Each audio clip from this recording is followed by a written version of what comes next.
Good morning class 8. This is our exercise 13.2. In exercise 13.2 हम पढ़ेंगे inverse proportion. Inverse proportion क्या होती है, जैसे मैंने आपको लास्ट वीडियो में बताया था डायरेक्ट प्रोपोर्शन। डायरेक्ट प्रोपोर्शन में कोई भी दो क्वांटिटीज़ एक अगर बढ़ती है तो दूसरी डिक्रीज़ होगी। डायरेक्ट प्रोपोर्शन में क्या होता है कि कोई भी दो क्वांटिटीज़ है, एक बढ़ेगी तो दूसरी भी बढ़ेगी, फिर एक बढ़ेगी तो दूसरी बढ़ेगी। मतलब हमें ये देखा जाता है कि हमने डायरेक्ट प्रोपोर्शन में दोनों चीज़ें ही बढ़ती जाती हैं। बट इन इनवर्स प्रोपोर्शन जो हम एक्सरसाइज 13.2 में पढ़ेंगे, इनवर्स प्रोपोर्शन। सो इन इनवर्स प्रोपोर्शन हम क्या देखेंगे कि कोई भी दो क्वांटिटी, जब एक क्वांटिटी बढ़ती है तो दूसरी डिक्रीजिंग मोड पे आती है। ठीक है, मतलब वाइस वर्सा रहती है, एक बढ़ेगी तो एक घटेगी, फिर एक बढ़ेगी तो एक घटेगी। तो this is called inverse proportion.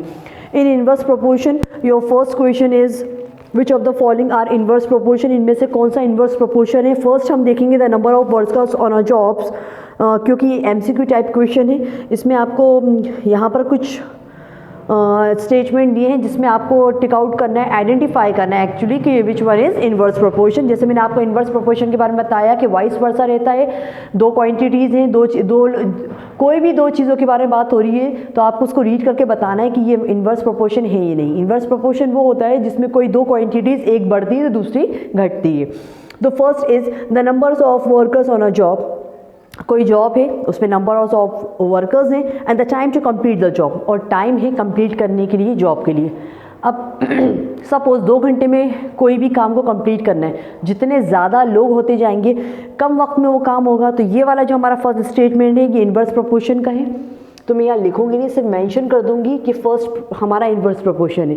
Second, the time taking for a journey. कोई जर्नी है, वहाँ का टाइम दिया हुआ है आपको। The distance travel in uniform speed. जब हम यूनिफॉर्म मतलब एक जैसी स्पीड, अगर हम एक ही स्पीड से किसी भी जगह पे जा रहे हैं तो इसमें कोई दूसरा चारा नहीं है कि वो वहाँ पर हम जल्दी पहुँचे या देर में पहुँचे। अगर हम 20 की स्पीड से जा रहे हैं और कोई चीज़ हमारे घर से सिर्फ 2 किलोमीटर दूर है, तो जितना वक्त हमें आज जाने में लगेगा उतना ही वक्त हमें कल जाने में लगेगा। ठीक है, क्योंकि हम एक ही स्पीड से आ रहे हैं तो इनवर्स प्रोपोर्शन नहीं है। Third pass, area of cultivated land. कोई ज़मीन है जिसको कल्टिवेट करना है। ठीक है, द क्रॉप हार्वेस्ट, जितने बढ़ रहे हैं, क्रॉप हार्वेस्ट हो रहा है, वो कल्टिवेट करना है। तो इसमें कोई हमें इनवर्स प्रोपोर्शन वाली स्टेटमेंट नहीं दिख रही। The fourth is the time taken for a fix journey. कोई एक जर्नी है, फिक्स जर्नी। फॉर एग्जांपल हमारे स्कूल, हम अपने घर से स्कूल आते हैं, the speed of the vehicle, और यहाँ पर उसको बैलेंस करने के लिए स्पीड ऑफ व्हीकल दी, मतलब हमारी गाड़ी की स्पीड। अगर हम स्पीड में आते हैं, हमारी स्पीड जो है गाड़ी की वो फास्ट है, अगर हम 60 की स्पीड से अपनी गाड़ी चला रहे हैं तो हम जल्दी पहुंचेंगे।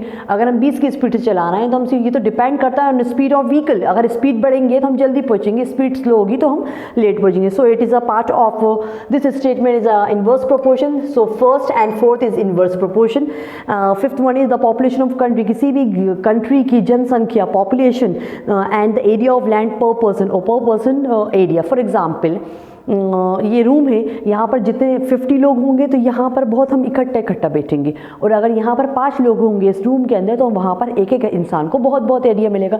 तो वही चीज़ यहाँ पर है कि जितनी कंट्री की पॉपुलेशन बढ़ती जाएगी, लैंड ऑफ एरिया पर पर्सन कम होता जाएगा। ठीक है, तो it is a part, it is a statement of inverse proportion. तो फर्स्ट, फोर्थ और फिफ्थ ये हमारे इनवर्स प्रोपोर्शन है, आर इनवर्स प्रोपोर्शन।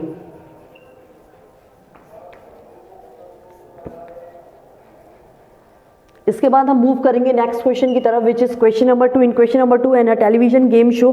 एक टेलीविजन गेम शो है जिसमें 1 लाख रुपए प्राइज मनी आपको दे दी गई है, is to be divided equally among the winners, और वो प्राइज मनी लोगों में बांटी जाएगी, विनर्स में बांटी जाएगी। कंप्लीट द टेबल, इस टेबल को कंप्लीट करना है। Whether the prize money is given to individual is directly और इनवर्सली प्रोपोर्शन। और साथ ही साथ हमको ये भी बताना है कि ये जो प्राइज मनी विनर को दी जाएगी वो डायरेक्टली प्रोपोर्शनल है या इनवर्सली प्रोपोर्शन है।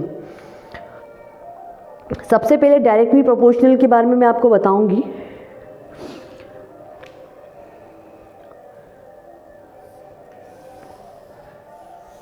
चार्ट देखेंगे हम।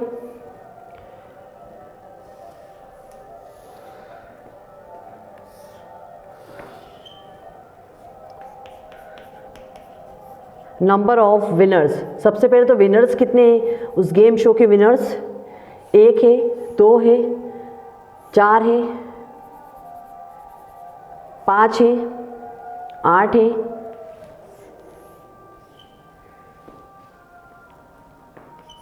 1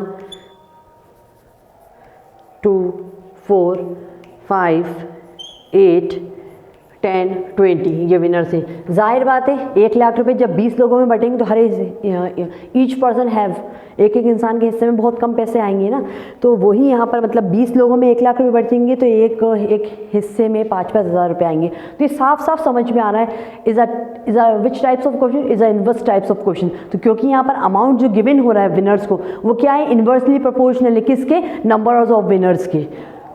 हम इसको बाद में मेंशन करेंगे, पहले हम निकाल लें क्योंकि हम डायरेक्ट नहीं लिख सकते। प्राइस ऑफ ईच विनर लिखेंगे हम। तो फर्स्ट ए उन्होंने बता दिया है कि हमें जो अमाउंट दिया हुआ है वो 1 लाख रुपए है, और फिर उन्होंने बताया कि 50,000 है। जब 2 लोगों में बटा तो 50,000 है, एक को 50,000 एक को 50,000, फिर होगा हमारे 1 लाख। अब हमें करना है इसको क्रॉस चेक। तो हमें सबसे पहले number price of each winner कितना मिला वो हमें मालूम नहीं, जब कोई चीज़ पता नहीं तो हम उसको एक्स मानते हैं। 1/1000, 1/1 लाख एंड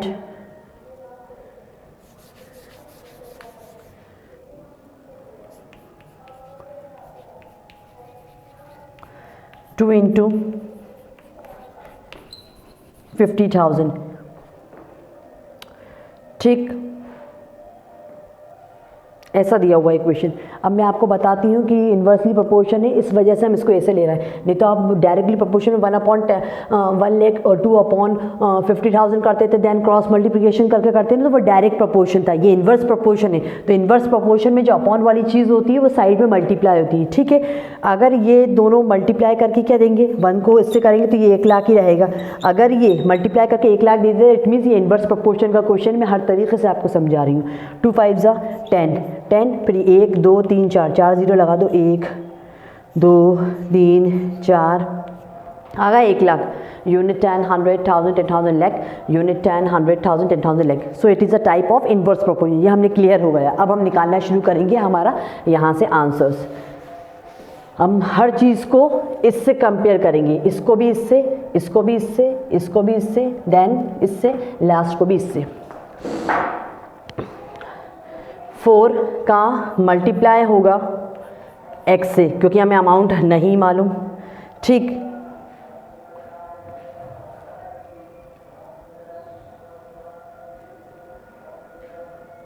अब हमें फाइंड आउट करना है, क्योंकि इसलिए तो हम इसको इस तरफ लिख सकते हैं बहुत इजीली।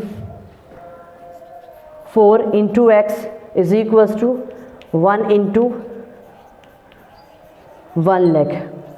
x यही रहेगा, 1 × 1 लाख को डिवाइड कर देंगे 4 से, 4 1 4, 4 2 8, 4 5 20, 1 2 3, 3000। तो आपका आंसर आएगा 25,000। यानी कि 4 लोगों में जब वो अमाउंट बटेगा तो कितना आंसर आएगा, 25,000। फिर 5 के लिए लीजिए, तो 5 × x किससे रिलेट करेंगे, 1 × 1 लाख से। x यहीं रहेगा, 1 × 1 लाख आ जाएगा, डिवाइडेड बाय 5 रहेगा। 5 1 5, 5 2 10, 1 2 3 4, 4 0 आ जाएंगे, 3 4। तो हमारे पास कितना अमाउंट आ जाएगा, 20,000 रुपये। यानी कि अगर 1 लाख रुपए 5 लोगों में बटेंगे तो एक एक के हिस्से में कितना आएगा, 20,000। ठीक, अब आ जाते हैं उसके बाद 8 × x बराबर चल रहा है 1 × 1 लाख के। यहाँ पर हमने x रखा, 1 × 1 लाख का इंटू हो जाएगा 8 से, 8 1 8 कितने आ जाएंगे यहाँ पर, 2 8 2 16, यहाँ पर आ जाएंगे 4 8 5 40 00। यानी जब 8 लोगों में 1 लाख रुपए बटेंगे तो एक एक के हिस्से में कितना आएगा, 12,500। ठीक, अब आते हैं 10 × x × 1 × 1000।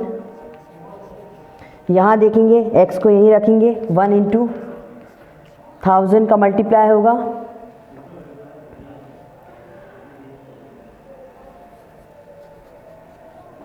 डायरेक्ट मल्टीप्लाई कर दीजिए, शो ही मत करिए इस 1 को। सो 10 लाख डिवाइडेड बाय 10, 10 वन ज़ा 10, 1 2 3 4, एक एक के हिस्से में कितने आ जाएंगे 10,000 रुपीज़। ठीक, 10 लोगों में बटेंगे। फिर लास्ट 20, तो ये वाला पार्ट जो है आप इसको इस तरीके से सॉल्व कर देंगे तो इसका आंसर आ जाएगा 5000। सो ये रहा हमारा क्वेश्चन नंबर 2। अब आपसे ये बोला जा रहा है क्या यहाँ पर ये जो सॉल्यूशन हुआ है, ये पूरा इक्वेशन है, क्या ये इन्वर्सली प्रोपोर्शन या डायरेक्टली प्रोपोर्शन? साफ समझ में आ रहा है, दिस इज इन्वर्स प्रोपोर्शन। तो हम यहाँ पर ये लिखेंगे इस क्वेश्चन के अंदर कि amount given to the winners is inversely proportional to the number of winners. जो अमाउंट विनर्स को दिया गया वो इन्वर्सली प्रोपोर्शन है किसके? नंबर ऑफ विनर्स के, जो हमारे पास यहाँ पर विनर्स दिए हैं उनके। ठीक है, तो इसको हम मेंशन करेंगे तब जाके क्वेश्चन नंबर 2 हमारा कंप्लीट होगा। अभी क्वेश्चन 2 ही चल रहा है। Amount given to the winner, amount given to the winner is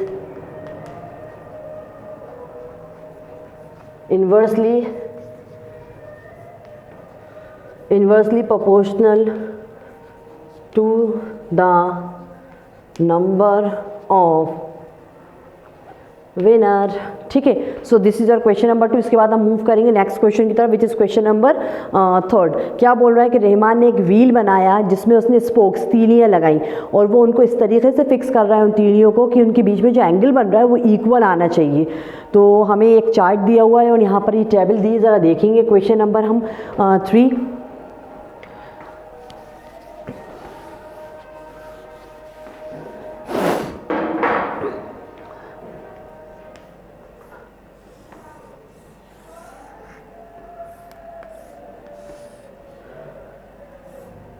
four 6 8 10 12 dash dash dash 60 90। यहाँ पर आ जाएंगे नंबर ऑफ स्पोक्स। स्पोक्स हम तीलियों को बोलते हैं, जो व्हील के अंदर स्पोक्स लगे हैं तीलियाँ उनको, और यहाँ पर एंगल जो बन रहा है उस चीज़ के बारे में बात हो रही है। ठीक है, अगर 4 वहाँ पर वो स्पोक्स लगा रहा है तो 90 डिग्री का एंगल बन रहा है, आप खुद अपनी बुक में देख सकते हैं। अगर वो 6 स्पोक्स लगा रहा है तो 60 डिग्री का बन रहा है। अगर वो 8 स्पोक्स लगा रहा है तो कितनी डिग्री का एंगल बनेगा? 45 डिग्री का बन रहा है। तो उसको निकालेंगे किस तरीके से वो देखना है हमको। तो हमें यहाँ पर एंगल्स नहीं मालूम, let the angle be x हम लिख सकते हैं, let the angle be x. मैंने एक बार मेंशन कर दिया, बार बार मेंशन नहीं करेंगे हम। अब हम क्या करेंगे, 8 का इंटू कर देंगे एक्स से। हमारे पास स्पोक्स है, एंगल्स नहीं है इसलिए एक्स माना, बराबर। अब इसको इससे रिलेट करेंगे, इसको भी इससे रिलेट करेंगे, और लास्ट वाले को भी फर्स्ट से ही रिलेट करेंगे, सेकंड से रिलेट नहीं करेंगे, फर्स्ट से ही रिलेट करेंगे, क्योंकि सेकंड तो आंसर आया, ये उन्होंने फिक्स फर्स्ट के लिए दे दिया। रिलेट करा हमने 4 का, 4 स्पोक्स लगाने पे कितना डिग्री का एंगल बन रहा है? 90 डिग्री का। कुछ नहीं करना हमको, 4 9 हो जाएगा 36, दिस इज 360 डिवाइडेड बाय 8, 8 1 8, 8 4 32। तो कितने बचेंगे? 33 34 35 36, 4 बचे, 8 5 40। तो x इज इक्वल्स टू आ गया हमारे पास 45 डिग्री। कितना आ गया? 45 डिग्री। इट मीन्स अगर रहमान 8 तीलियाँ 8 स्पोक्स लगाता है तो उसके कितना एंगल बनेगा? 45 डिग्री। इसके बाद हम मेंशन करेंगे नेक्स्ट पार्ट के लिए। यहाँ पर क्या बोल रहा है वो? यहाँ पर है 10 इंटू एक्स बराबर चल रहा है ये 4 इंटू 90 के, सेम थिंग x यहीं रहेगा। दिस इज 360 डिवाइडेड कर देंगे 10 से, 10 0 से 0 कैंसिल करा, हमारे पास 10 ये आंसर आ गया, x इज इक्वल टू 36। अगर रहमान 10 स्पोक्स 10 तीलियाँ लगाता है उस व्हील में तो उसको 36 डिग्री का एंगल मिलेगा। तीसरा 12 इंटू एक्स बराबर चल रहा है 4 इंटू 90 के, 4 9 हो जाता है 36 यानी कि 360।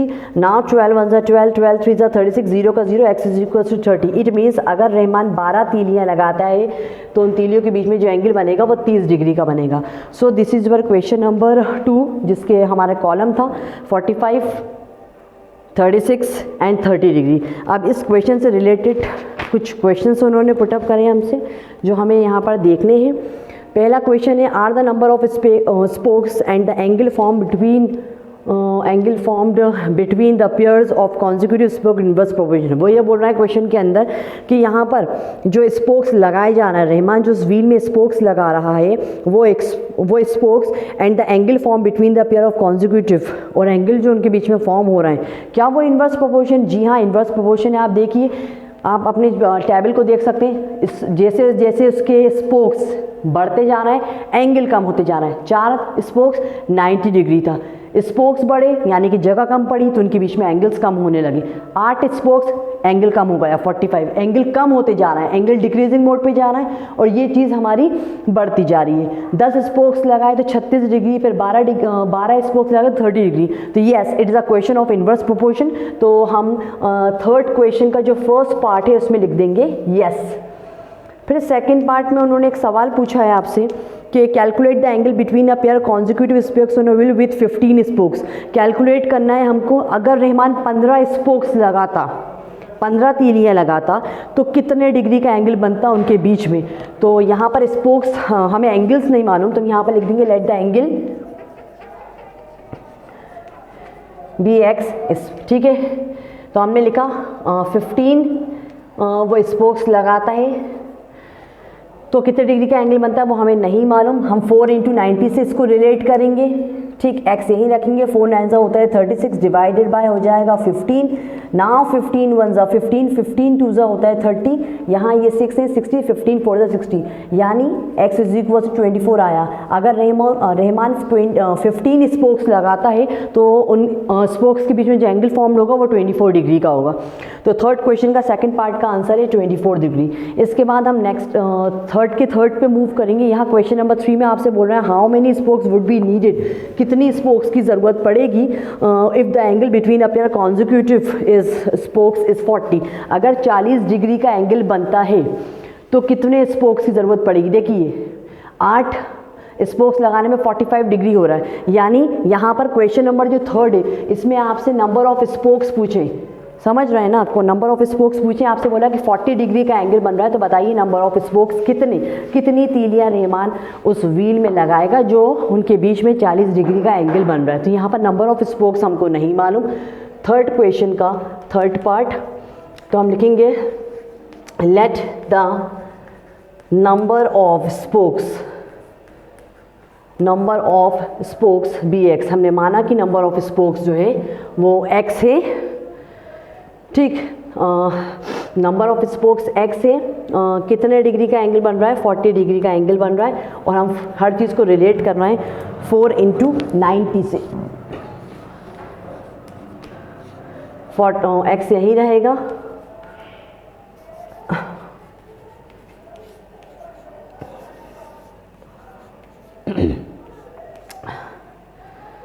ये ऐसे करते हैं 4 1 4, 4 10 40, फिर ये 0 से 0 कैंसिल, तो हमारे पास बचेगा नीचे 9, यानी कि नो स्पोक्स लगेंगी।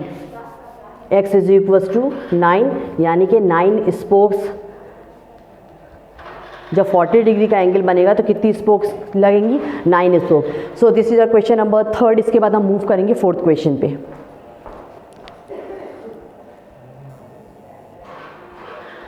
क्वेश्चन नंबर 4 में आपसे बोला जा रहा है कि इन अ बॉक्स अ स्वीट, एक स्वीट का, एक मिठाई का डब्बा है जो 24 बच्चों में बांटा जा रहा है, तो हर बच्चे के हिस्से में 5 मिठाई आ रही है। How many would each get, कितनी एक बच्चे को मिलेगी अगर नंबर ऑफ चिल्ड्रंस रिड्यूस हो जाएं, 4 बच्चे कम हो जाएं। 24 बच्चे थे तो हर बच्चे को 5-5 स्वीट्स मिल रही थी। अगर 4 बच्चे कम हो गए यानी कि 20 बच्चे हो गए तो फिर एक बच्चे को कितनी मिलेगी? जाहिर बात है 5 24 बच्चों को मिल रही थी। ठीक है, तो फिर 5 से ज़्यादा ही मिलेंगी। तो हमें यहाँ पर नंबर ऑफ स्वीट्स नहीं मालूम, तो हम लिखेंगे, sorry this is fourth, let the number of sweets be x. हमने माना कि स्वीट्स x है।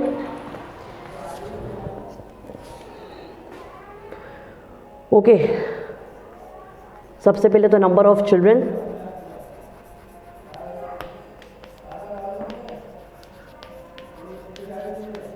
नंबर ऑफ स्वीट्स,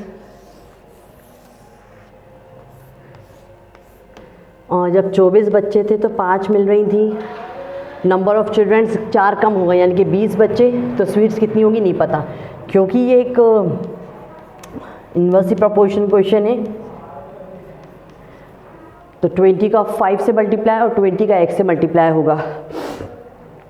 ठीक है, क्या करेंगे हम,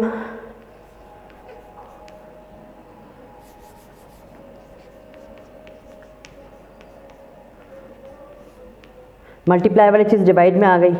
5 1 ज़ा 5, 5 4 ज़ा 20, 4 1 ज़ा 4, 4 6 ज़ा 24, यानी कि x इज इक्वल टू 6 मिला, यानी कि एक बच्चे को कितनी मिठाई खाने को मिलेगी, 6 sweets. So this is your question number 4। इसके बाद हम मूव करेंगे नेक्स्ट क्वेश्चन की तरफ, which is question number 5।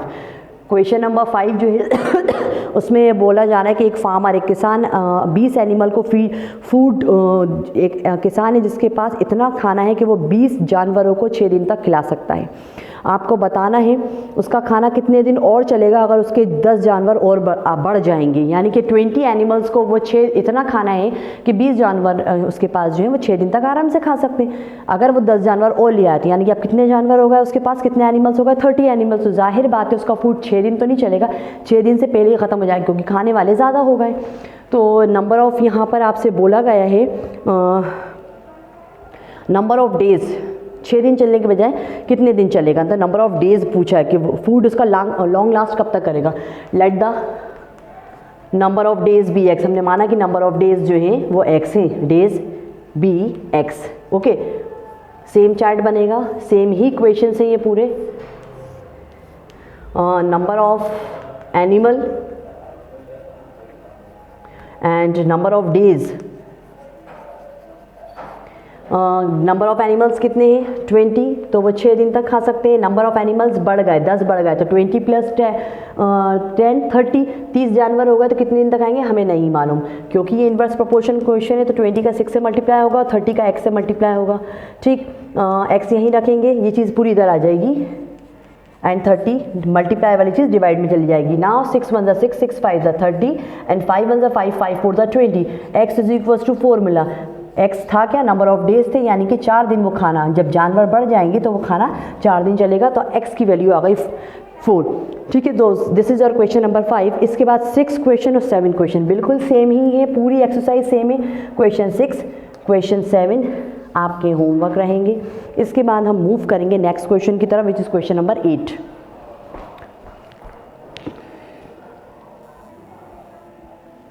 Now question number 8 is a factory require 42 machine. एक फैक्ट्री को 42 मशीन चाहिए प्रोड्यूस करने में, एक आर्टिकल को 63 डेज़ लग रहे हैं। एक 42 मशीन एक आर्टिकल को प्रोड्यूस कर रही है 63 डेज़ में। ठीक है, तो आपको बताना है कितनी मशीन लगेंगी सेम आर्टिकल को अगर वो 54 डेज़ में, मतलब जल्दी, कहाँ 63 डेज़ में कर रहे थे, अब वो 54 डेज़ में कर रहे हैं, तो जाहिर बात है मशीन ज़्यादा लगेंगी ना। तो हम लिखेंगे let the number of machine be x, let the number of machines bx, number of machines and days।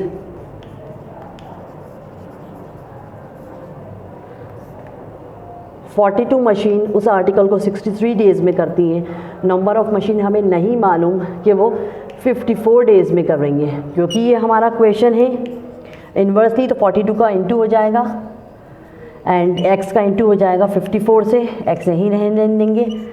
42 का 63 से मल्टीप्लाई और 54 डिवाइड में, 2 2 ज़ा 4, 2 7 ज़ा 14, 2 2 ज़ा 4, 2 1 ज़ा 2 एंड ये चला जाएगा हमारा 3 से, और ये दोनों 9 से, 9 3 ज़ा 27 और 9 7 ज़ा 63। नाउ 3 1 ज़ा 3, 3 7 ज़ा 21, 9 3 ज़ा 27, 9 7 ज़ा 63 एंड 3 1 ज़ा 3, 3 7 ज़ा 21। ऊपर हमारे पास बचता है सिर्फ 7 और दूसरा भी 7, 7 7 ज़ा होगा 49, यानी कि 49 क्या है हमारा, मशीन से 49 मशीन्स उस फैक्ट्री में लगेंगी कि वो अपने काम को 53 डेज़ में कंप्लीट करे। इसके बाद हम मूव करेंगे नेक्स्ट क्वेश्चन की तरफ, which is question number 9। Question number 9 में क्या बोला जा रहा है कि एक कार जो है वो 2 घंटे में अपनी डेस्टिनी पे पहुंचती है, उसकी स्पीड जो है वो पर किलोमीटर 60 है। आपको बताना है वो कार कितना टाइम में 80 kilometre sorry, how long will it take when the car travel at that speed kilometre. अगर वो 2 घंटे में 60 किलोमीटर कवर करती है पर आवर, तो आपको बताना अगर 80 किलोमीटर की स्पीड से वो कार जा रही है तो कितने टाइम में उस डेस्टिनी पे पहुंचेगी। फिक्स डेस्टिनी है तो हमें यहाँ पर टाइम पूछा, let the time be x.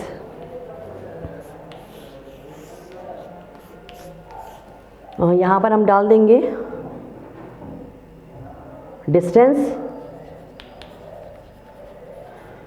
And number of, and यहाँ पर आ जाएगा टाइम।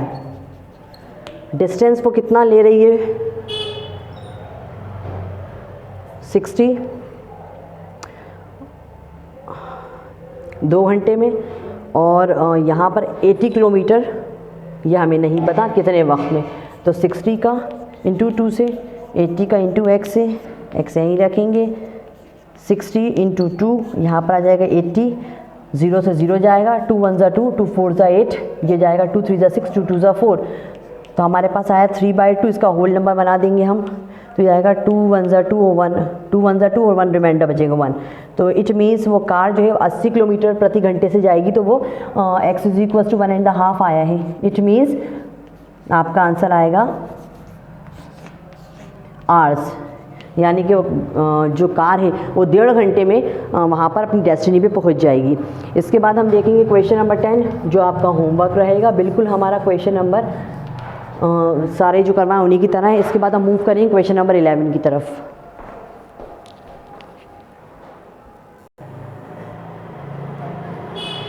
क्वेश्चन नंबर 11 जो है उसमें कहा जा रहा है कि स्कूल में 8 पीरियड लगते हैं पर डे और हर पीरियड 45 मिनट्स ड्यूरेशन का है। How long would it each periods if the school have 9 period. अगर स्कूल में अब 9 पीरियड लगने लगेंगे तो आपको बताना है कि आपको एज्यूम करना है कि स्कूल में नंबर ऑफ टाइम पीरियड होगा पीरियड्स का वो कितना होगा ये, लेकिन साथ ही साथ ये देख रहे हैं कि सारे पीरियड सेम हो। तो हमें यहाँ पर टाइम नहीं मालूम कि एक पीरियड कितने का लगेगा। लेट द टाइम bx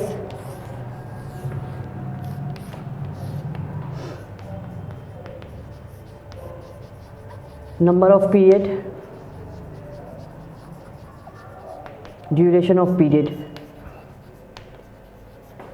अगर 8 पीरियड लग रहे थे तो 45 मिनट्स का एक पीरियड था, 9 पीरियड लगेंगे तो कितना पीरियड कितने वक्त का होगा वो नहीं मालूम, क्योंकि ये इन्वर्स प्रोपोर्शन क्वेश्चन है। तो 8 का 45 से इंटू होगा और 9 का x से होगा, x यहीं रखेंगे, 8 इंटू 45 डिवाइडेड बाई 9 हो जाएगा, 9 वज़ा 9, 9 5 ज़ा 45, ऊपर हमारे पास सिर्फ 8 बच रहा है और 5 बच रहा है, तो 8 5 ज़ा हो जाएगा हमारा 40।